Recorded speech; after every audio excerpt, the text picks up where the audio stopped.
Thanks for joining me on episode 1067 of the Inspired Stewardship Podcast. I'm Shannon Miles from Belay. I challenge you to discover your calling and find your third option so you can be empowered to live every day to the fullest. One way to be inspired to do that is to listen to this, the Inspired Stewardship Podcast with my friend, Scott Mader. Doing what this kind of passage, and again, there's dozens of these in the Bible, is pointing out that part of giving in faith is this idea of giving over before you actually know that everything has been taken care of. Doing it in a way that actually challenges you a little bit. Not doing it in a stupid or unwise way. Welcome and thank you for joining us on the Inspired Stewardship Podcast. If you truly desire to become the person who God wants you to be, then you must learn to use your time, your talent, and your treasures for your true calling. In the Inspired Stewardship Podcast, you will learn to invest in yourself, invest in others, and develop your influence so that you can impact the world. In today's Spiritual Foundation episode about developing your influence, I talk with you about Proverbs chapter 3, verses 1 through 12. I talk about why living sacrificially doesn't mean being foolish, but it does mean living without fear. Proverbs 3, verses 1 through 12 says, "My son, do not forget my teaching, but let your heart keep my commandments. For length of days and years of life and peace they will add to you. Let not steadfast love and faithfulness forsake you. Bind them around your neck. Write them on the tablet of your heart. So you will find favor and good success in the sight of God and man. Trust in the Lord with all your heart, and do not lean on your own understanding. In all your ways acknowledge him, and he will make straight your paths. Be not wise in your own eyes. Fear the Lord, and turn away from evil. It will be healing to your flesh and refreshment to your bones. Honor the Lord with your wealth and with the first fruits of all your produce. Then your barns will be filled with plenty, and your vats will be bursting with wine.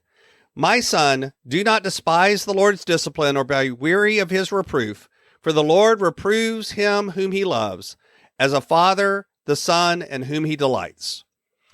You know, this idea of first fruits shows up in a lot of different places in the Bible. This idea of giving over from your wealth and from the first fruits of all that you produce. It shows up in different ways. And for an agrarian society that was living in a way where they were basically growing fruit and vines and crops and wheat and barley and all of these things, it made sense to understand the idea of giving over of the first fruits, meaning the things that you had harvested early, the best of things.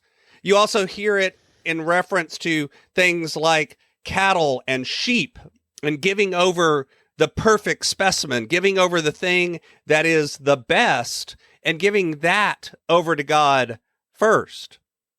And this shows up time and time again because the idea here is that giving over your best and giving over what comes first is a little sacrificial in your approach to giving. Because think about it, if you've begun to harvest your crops and you give over the first part that you harvest or the best part that you harvest, and then something happens and the rest of those crops are wiped out, now you have to go without. And I think we do that in modern times too. We often think, I'll do my budget and I'll live on everything I've got, and then I'll give away what's left over. Or I'll plan my day and I'll plan all of my time, but then I'll find some time around the margins, and that's where I'll volunteer at my church, or I'll volunteer at a charity, and I'll give of my time. Or I've got certain skills and abilities, but first I'm going to put those skills and abilities to use in a way that serves me. And then with what time and energy and effort I have left over, I'll actually do something that serves the wider community or that serves God.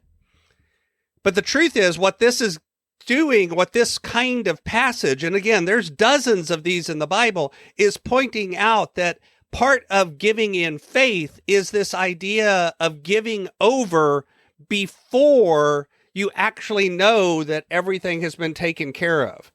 Doing it in a way that actually challenges you a little bit. Not doing it in a stupid or unwise way doesn't mean that you just give over everything you have and just hope for the best. It does mean that you're planning for the future, you're working hard, you're being a good steward with all that God has given you. But the thing of it is, you're still doing it in a way that you're trusting that the plan that God has will work out. You're trusting that at the end of the day, there will still be enough. I see it a lot in budgets where people say, I'll start giving after I fill in the blank. After I get out of debt, after I save up a certain amount of money, after I do whatever. And there's always another after. The same thing happens with time. I'll start volunteering after I retire. I'll start volunteering after this has happened in my job. And yet what happens is when that event happens, there's still something else that takes precedence. There's still something else that is more important. Because part of giving this way, giving over of the first fruits, is developing the habit and the mindset and the heart for generous giving without fear. For thinking about the fact that at the end of the day, there's always someone who has less than me. There's always someone who has more than me. And all I'm called to do is take care of what God has blessed me with. And part of taking care of that is recognizing that others have needs and giving over to help those serve their needs. And again, that could be giving time, that could be giving talent, that could be giving treasures. And we'll talk some about all three of those this week. But it's about giving in a way that is sacrificial because it's not foolish, but it is without fear.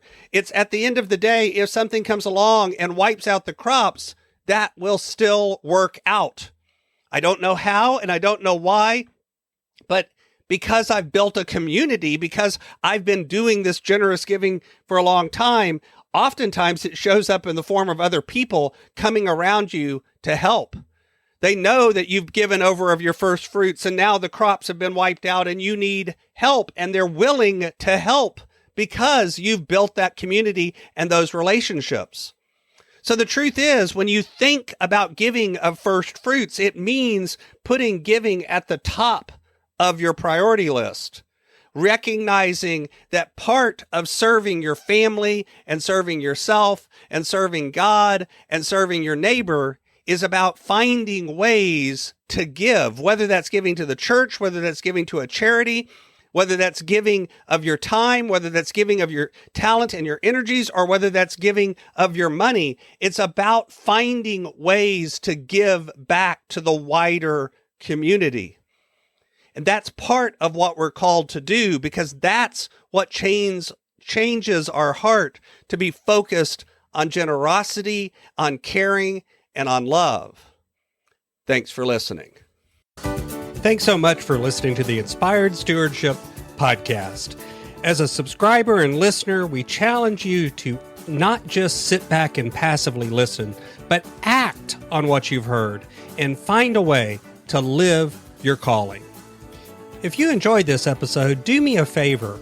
Go over to facebook.com/inspired stewardship and like our Facebook page and mark it that you'd like to get notifications from us so that we can connect with you on Facebook and make sure that we're serving you to the best of our abilities with time and tips there. Until next time, invest your time, your talent, and your treasures. Develop your influence and impact the world.